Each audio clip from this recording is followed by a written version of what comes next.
মেয়ে এখন ঘুমাচ্ছে, তাই আমি চলে এসেছি ছাদে। সকালবেলা থেকে ছাদে আসা হয়নি, দুদিন ধরে ছাদে আসছিও না, আসলেও সময় দিতে পারছি না মেয়ের জন্য। লজ্জাপতি গাছে ফুল হয়েছে কত।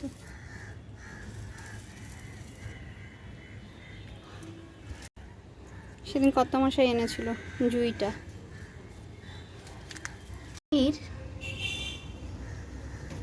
কতটা বড় সেটা না আমি বলে বোঝাতে পারবো না আপনাদেরকে। এত মিষ্টি কালার আর এতটা বড়। আমি একে রাজরানী নাম দিয়েছি, পার্পল হার্ট। এটা একটা লাগাবো এখন নিচে,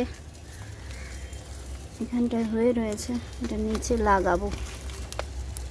অনেক দিন ধরেই ভাবছিলাম, লাগানো হচ্ছিল না, আজকে একটু লাগিয়ে দেব। বৃষ্টির জল পেয়ে এদের রঙগুলো এত সুন্দর হচ্ছে যে কি বলবো। সেদিন এইটা বসিয়েছিলাম, দেখুন পাতা বেরিয়ে গেছে। আমাদের প্রচুর গুল আছে। এদের মনে হয় খুব মিষ্টি খেতে।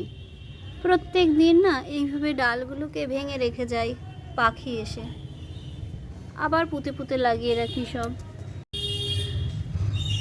আমারও মাথা ব্যথা করছে, মনে হচ্ছে এবার আমিও পড়বো, কিন্তু আমাদের তো পড়তে নেই। আমাদের প্রেমে পড়া বারণ, জ্বরে পড়া বারণ, মায়ায় পড়া বারণ, সব কিছুতেই যে বারণ। দেখুন আমার জারুলটা কত কড়ি এসে গেছে জারুলে। এটা হচ্ছে আমার একটা ল্যান্ডস্কেপ। এখানটা একটা ছোট্ট শিবলিঙ্গ বসিয়ে রেখেছিলাম, কিন্তু ভেঙে গেছে। যত্ন করা হয় না সেভাবে, কিছুটা অযত্নেই পড়ে আছে এটা।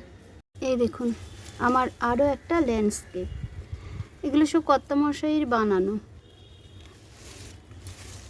এটা হচ্ছে ডিসেম্বর কুইন। ডিসেম্বরে এর রূপ দেখা যায়, এখন শুধু পাতাই আছে।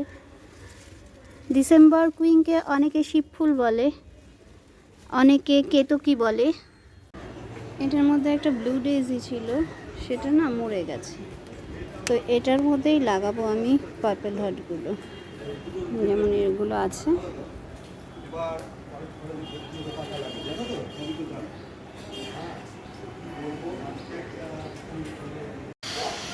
লাগিয়ে দিলাম। এই প্রথম আমার বাড়িতে মানি প্ল্যান্ট গাছ হলো। এর আগে বহুবার আমি নিয়ে এসে লাগিয়েছি, কিন্তু বাঁচাতে পারিনি কোনো রকমভাবেই নয়। না জলে বসিয়ে বাঁচাতে পেরেছিলাম, না মাটিতে লাগিয়ে প্রচুর যত্ন করে, অযত্ন করে কোনোভাবেই বাঁচেনি। এই প্রথম বেঁচেছে। মানির দেখা নেই আমার ফক্কা পকেটে, কিন্তু মানি প্ল্যান্টে প্রচুর পাতা আছে। এইটাই ভালোবাসা, এটাই ভালো লাগা। এটা হচ্ছে আমার বাটারফ্লাই। অনেকে এটাকে অক্সিলারিরা কি বলে কিছু একটা, আমি এটাকে বাটারফ্লাই বলি, যদিও বাটারফ্লাইও এটার আর একটা নাম। এটা হচ্ছে কয়েন গাছ। কয়েন গাছে কুড়ি এসেছে, মানে ফুল এসেছে।